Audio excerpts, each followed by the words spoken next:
been really proud of in my last almost nearly 8 years, explaining to the conservative government at the provincial level that when you invest in your social fabric, so for example, when you invest in healthcare, when you invest in housing, you are able to actually decrease the cost within our economy. So you have less people in the ER because you have someone who has a home, they're not stuck with homelessness. Or have a meal. When you have nutrition programs, for example, something that I'm really happy that that Mark Carney, our Prime Minister, is actually focused on, is making sure that children across the country have a nutrition meal so that they're focused on succeeding, they're focused on learning without really suffering from the hunger that so many of our families are so many parents, I should say, worry in terms of feeding their kids, and we know Scarborough actually over the past years had been one of those communities that was affected and had one of the highest child poverty rates in our communities. So there are those measures that we have to focus on, that we have to prioritize, and that means that everybody across our country deserves a home, one that is safe. And that means also investing in programs where things like domestic violence, another priority of our government as well, supporting women, and in my past work with things like Begum services and other organizations, I know how important it is to support different people in different ways. Thank you, Doly. Sorry, don't need. And there are quite a few others that I'd like to highlight, but I'm happy to have this conversation. Thank you very much.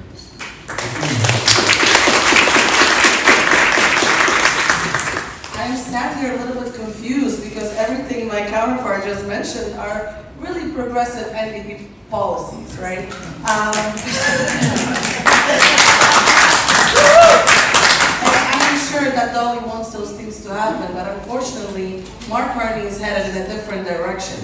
He has been reigning from the right. If anything, he has cut from public sector. He wants to invest. I want to correct myself. It's actually $70 billion into military, and that equals 170,000 homes annually. This is for healthcare. This is not just a lot of money. This is transformational money, and we are investing it into military. So the priorities for the NDP is homes. It's people, it's workers, it's groceries, it's the basic necessities, and that is what our track record is. Yeah, that's it. It's plain and simple. We have always been about people, and I think that's what our track record shows. Thank you.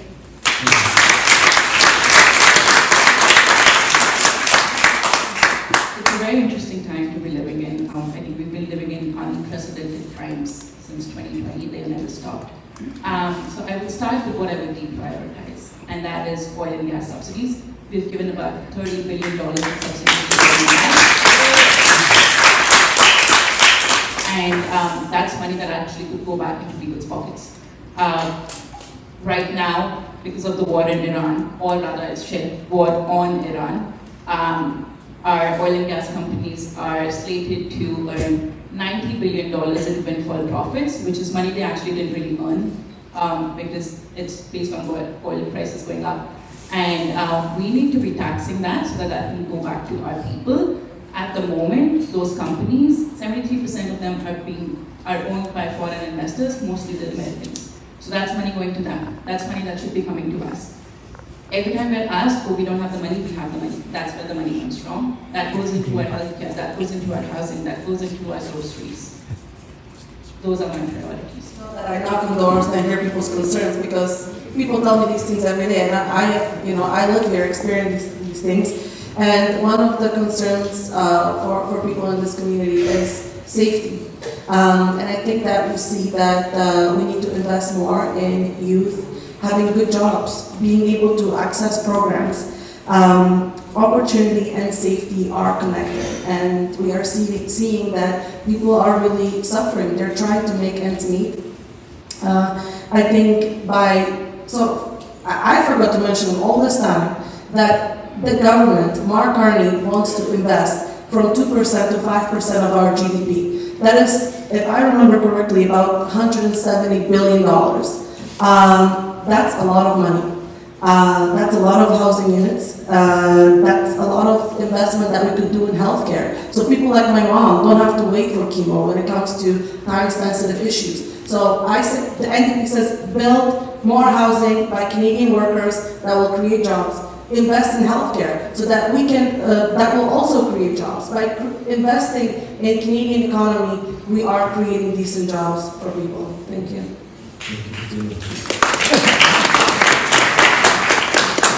Agree to the idea of the defense spending because most of it is going to go down to the US anyway. I think we need to start with looking at income taxes. So what the Greens would propose is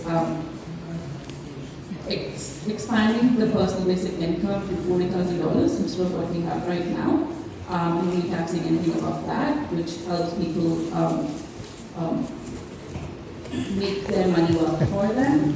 I will keep reading this down, that we really support the guaranteed livable income and a national living wage indexed on inflation so that it can keep up with the rising costs. We are living in the times of AI. People are losing jobs left, right, center for no fault of their own. And until and unless we have extremely strong, stringent AI regulation protections against job losses, we need to be able to give people that safety net as well. So those, and then we want to set up the guaranteed livable income payments according to market and living wage calculations, making sure that if you live in a higher income bracket area, you don't fall through the cracks. If you're in a lower income area, you still are able to make ends meet. Thank you. Thank you very much.